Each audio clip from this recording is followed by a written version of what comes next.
our speaker today, oh my God, this young man is his final month with us. We're excited about having him. He's got a lot on his plate. He squeezed us in one more month. I'm so happy about that. He is a community leader in his city. He's a top 100, I would say, mentors in the business. He's an influencer. He loves mentoring young people. He even goes out and reach out to the jails. He's a man of faith. Uh-oh, you know who I'm talking about. Yeah, no, not Sam. No, that'd be Friday. He's a man of faith, and he walks and talks it, and he breathes. Been married to the same beautiful woman forever. God bless him. We really cherish him and appreciate him for spending the last year and a half with us on these calls. None other from Houston, Texas, the great and one and only incomparable Mr. Dwight Williams.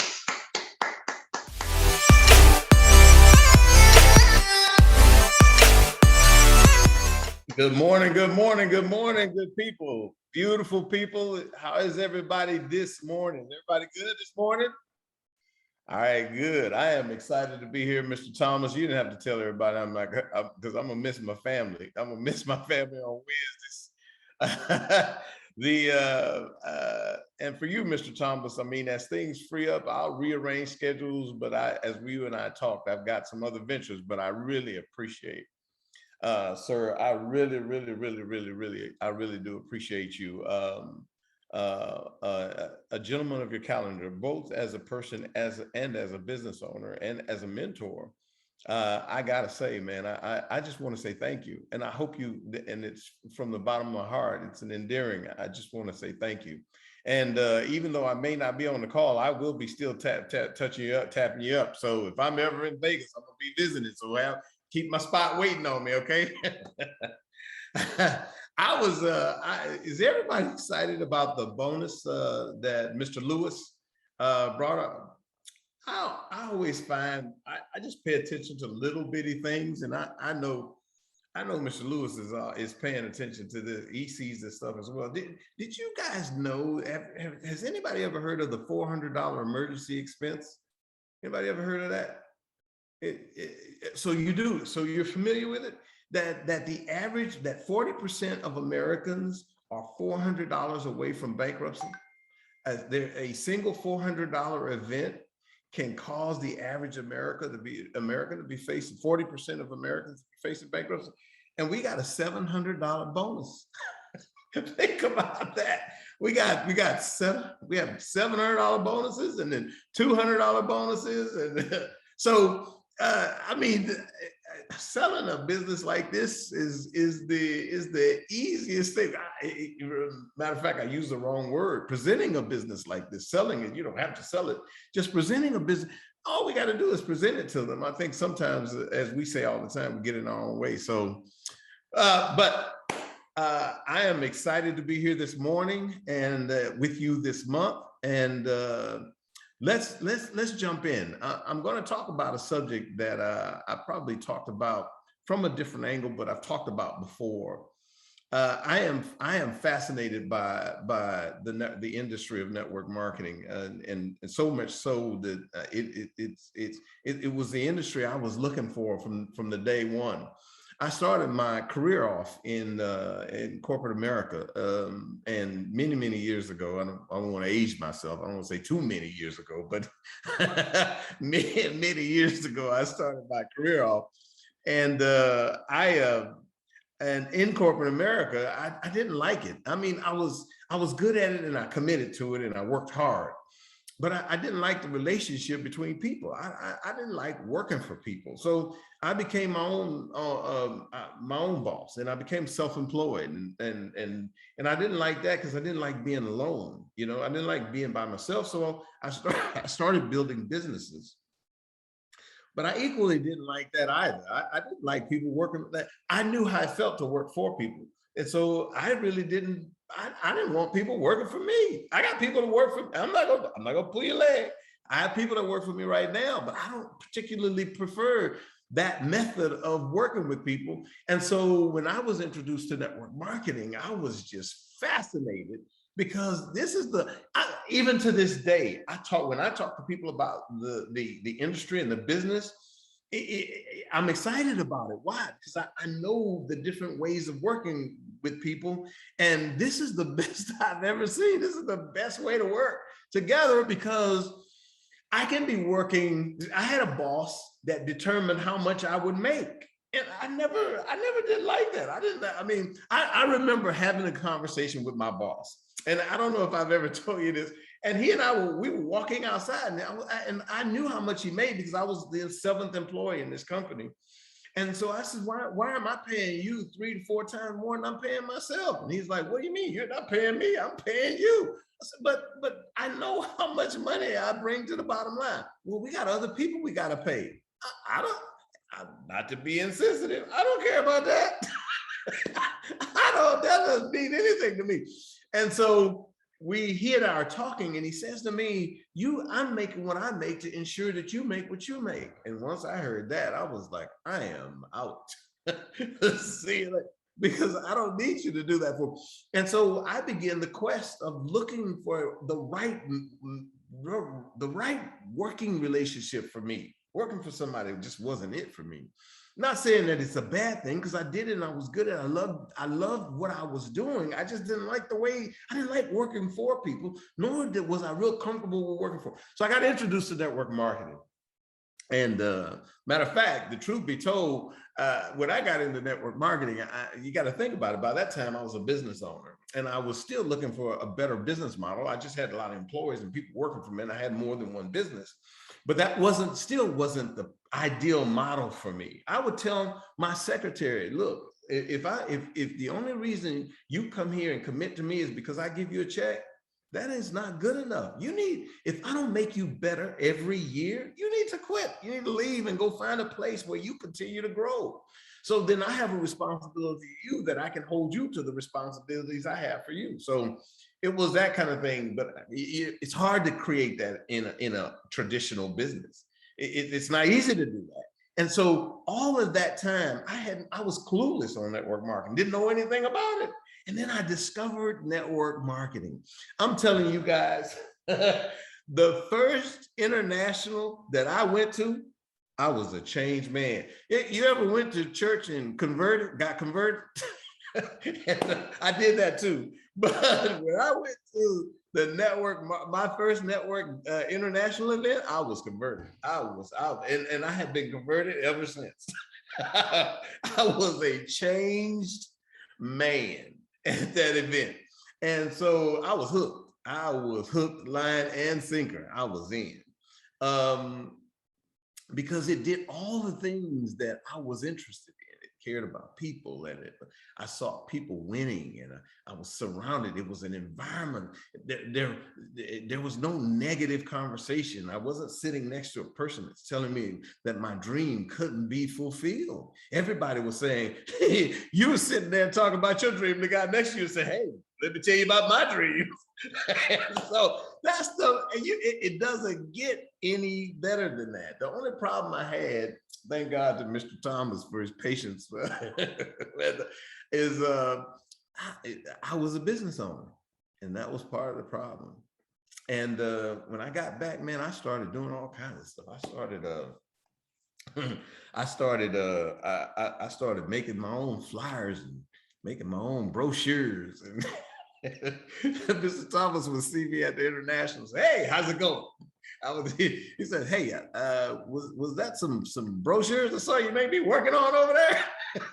You're not familiar with the industry, are you? So he would talk to me. He didn't even know I would be paying attention to little things he'd be throwing out there, and I'd be thinking, and I wasn't very coachable. I really wasn't, and I really wasn't doing it because I was a business owner per se. That's not really why. I wasn't doing it for, hey, I'm a business owner, because I'm a business owner, then I know what to do. No, I just kind of had this, I had this sense of, I had a feeling this makes sense, to do it this way made sense. The only problem with it didn't make no money. Matter of fact, at best, the best it did was made sense. CENTS. That's the best sense it made. And it took me a while it took me several internationals to listen to Tony Cooper say, the #1 business building skill set is promoting events. It took me a while to understand the simplicity of the business. it's not one person doing a lot of stuff. It's a few people. It's a lot of people doing a little each. And you don't that doesn't come natural. Why? Because we've been conditioned to be employees. Well, I'm not going to talk about you. I'm going to talk about me. I was conditioned to be an employee. And that's not how an employee thinks. The more I work, the more money I get. The more jobs I got, the more checks I get. So I figure the more services I put in the business, the more money I make. But it's really not that way. And one of the most difficult skills for me, and that's what I'm coming to, was my why, telling my story. And I thought I was pretty good at it. The crazy thing is I actually thought I was good at it. I would tell you the evolution of my story. I've been listening to stories, and because I want to improve, I want to get better. I want to get better at the craft. And even after being in it and RVP on my way to vice president, I still don't believe I'm good enough. I think I don't. And so I was listening to a story.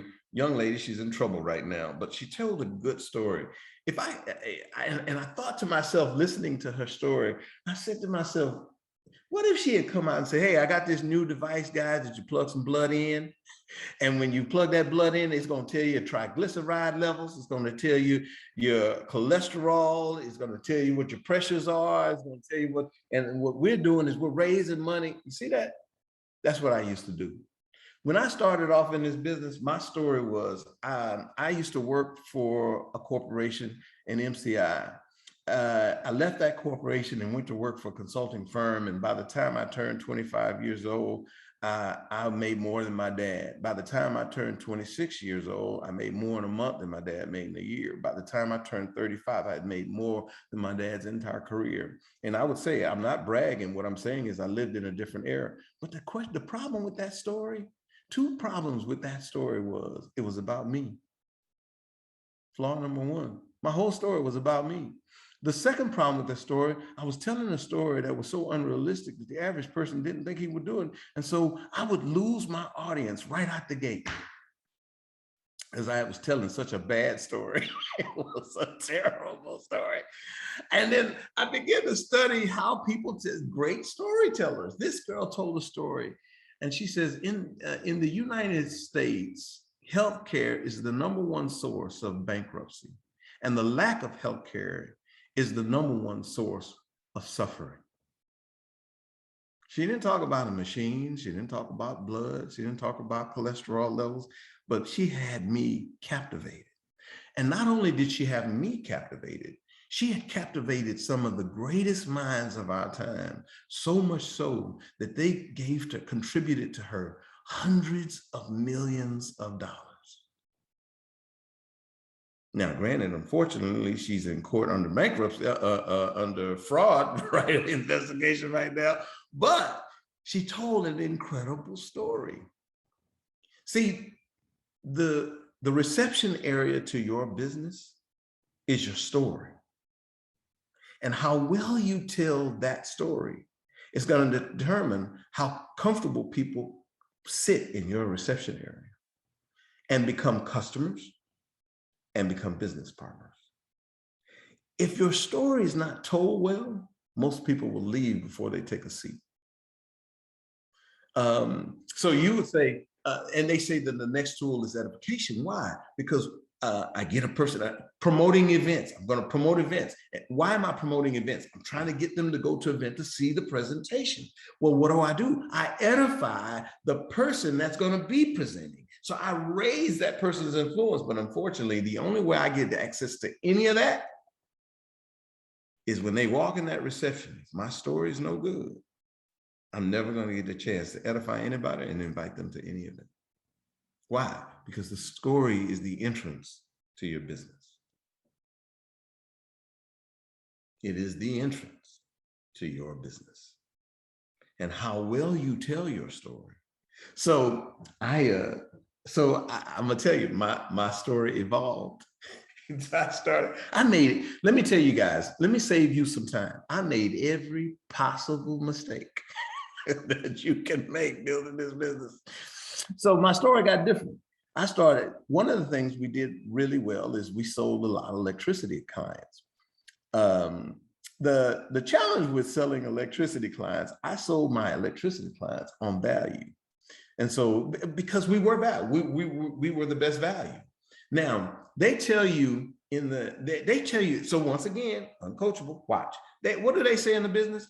People join people, not businesses. All right. People don't buy products or services, they buy into people, am I right? Yet and still, I was going to my clients saying, hey, I can get your rate down to 3.75% to 5 cents. This was my conversation with my clients. Now, the challenge with that is when we connect people to products and services, when the Reliant guy shows up and he can do it for 4.5 cents, they'll change the connection. Am I right? Because the connection is based on the amount of money it costs. Because that is the connection. It's about, didn't I say I did it on value? So when my connections are based on value, when the value gets better, they connect to a different place. But when that connection is to me, Reliant don't have another Dwight. So it's hard to connect to me from another company when I'm with Zoom Energy. And that is the difference. So I started telling this value story, how much money. We sold a lot of accounts. The problem is I began to talk to people like Mr. Thomas. Mr. Thomas, what is your turnover rate? Oh, 3%, 5%, 8%. I'm thinking, then why the heck is my turnover rate 33%, 45%? Why? Because I didn't tie people to me. I tied people to value. And when the value changed, they changed businesses. So I had to change the story I told. Here's an interesting story. I used to sit outside of Starbucks. Simplicity is everything. And it took me a while to figure this out. And somebody else may have a better answer than I do, but I used to sit there and watch, I don't know if they were panhandlers or homeless, or I'm not sure, but I would see them on the corners and the cars would go by and I have 2 kids, I need food. And every now and then somebody would come through and people would bring money, would give them, a few dollars, and then someone would get food. But then a guy would come there and he'd say, hey man, I need money for beer. He would get money all day. The people would be pulling up and handing him 5 and 10. I'm like, what the simplicity is everything. His story was very clear. They didn't feel like he was trying to hustle. They knew he wasn't lying. The chances of him lying were slim to none. And homeboy was like, look, give me $5 and I'm telling you what I'm gonna go do with it. And people were giving to it. Same thing when I found myself in my story talking too much. I would talk too much. Yeah. Hey guys, see, here's the opportunity is this, and you'll be able to do that. And now I'm selling. So I went from telling a story about me to telling a value story to now overselling. And so I had to continue to evolve the entrance to my business so people would come in and stay, because I had so many people. Matter of fact, the truth be told, people would come in and open the door and they would leave before they let the door close because the story was so bad. And and I began to learn from those things. And all I did was begin to think from my own standpoint, what's important to me? The WIFM, I guess is what they call it. What's in it for me? It should be one of the driving factors when you tell your story. What is the value to the client? Not price-wise. What is the value with our relationship and where we're going? So I began to tell stories about things that people want. I began to tell stories that dealt with the $400 that I'm close to bankruptcy. I stopped talking about I made more money than my dad in a week or a month. That didn't matter to the average person. It wouldn't have mattered to me. What matters is, hey man, I got a real need right now. Can this business help me fulfill that need that I'm facing right now? Can it get me $200 like Mr. Lewis said earlier? Can it get me $150 fairly quickly? So instead of me sitting around talking about I can get you $200,000, people don't believe that. But if I tell you, I say, hey, look, if we work together, you work closely with me, I can help you get you about $200 in the next few days. And they can believe that. That's believable. And I begin the rest of the story that I'll tell that part later. But I'm going to tell you the part of the story that matters to you, not the part of the story that I think is important to me. And so I began to adjust my story to talk about them. Hey, man, what if I told you I got something that I'm so excited about, and I think you could be excited about it as well. Why? Because I think I can get you some money in your hands fairly quickly. I'm not saying quick money, fast money. It's going to require. We're going to have to do something. We're going to put some investment in. But I think the return on this investment is going to be faster than most returns you can get your hands on. Hey, I'm open. Now they want to listen. That's all I wanted. And then I can edify the person that I'm going to put them in front of. Like, it ain't going to be me. I'm going to put them in front of somebody that's an expert in the business. I'm the guy that just connects them. They connect to me, and then I connect them to somebody else. And that's all my story was doing. And it made what I did really, really, really, really simple. I could have this conversation in less than a minute or two. And so I wasn't bogging people down. Because remember, when I talk to a person, when you talk to a person, you get them excited. The moment their excitement peaks, it begins to decline. And it's constantly declining. And if you're doing a lot of talking, you're accelerating the decline. I'm gonna tell you, the less talking, the more they sustain their excitement. The more talking, the faster they lose excitement. And so all I did was I was quick to connect them to somebody else. And why? Because familiarity breeds disrespect. It's like my daughter is a doctor, and I'm not finna, I tell them all the time, I ain't finna call her no doctor. Why not? I changed her diapers. And now I'm gonna call her a doctor. And so and the reason I struggle with that is because I'm familiar with her, and that's what we do to each other. And so that's why edification is such a powerful tool. But the story is the entrance, and how you tell that story. Even the edification is a story. Think about the best edification. It's to know that person's story and tell their story in such a way that that person's exciting to hear the punchline of the story. And so I begin to tell my story, and I tell the story about, hey, so what is it? Hey, it's stuff that you use every day, so it ain't something you got to sell because you already got it. Wait a minute, help me understand. If that person is at my house and they're talking to me, I said, I'm not finna sell you nothing. Let me show you something. Flick the light switch on. Did the light just come on? Yeah. What are you talking about? Yeah. Did the lights come on? Yeah, they came on. I get it. Oh. I make money on that. So I just turn the lights on so I can start making money. Is that simple? They're like, what?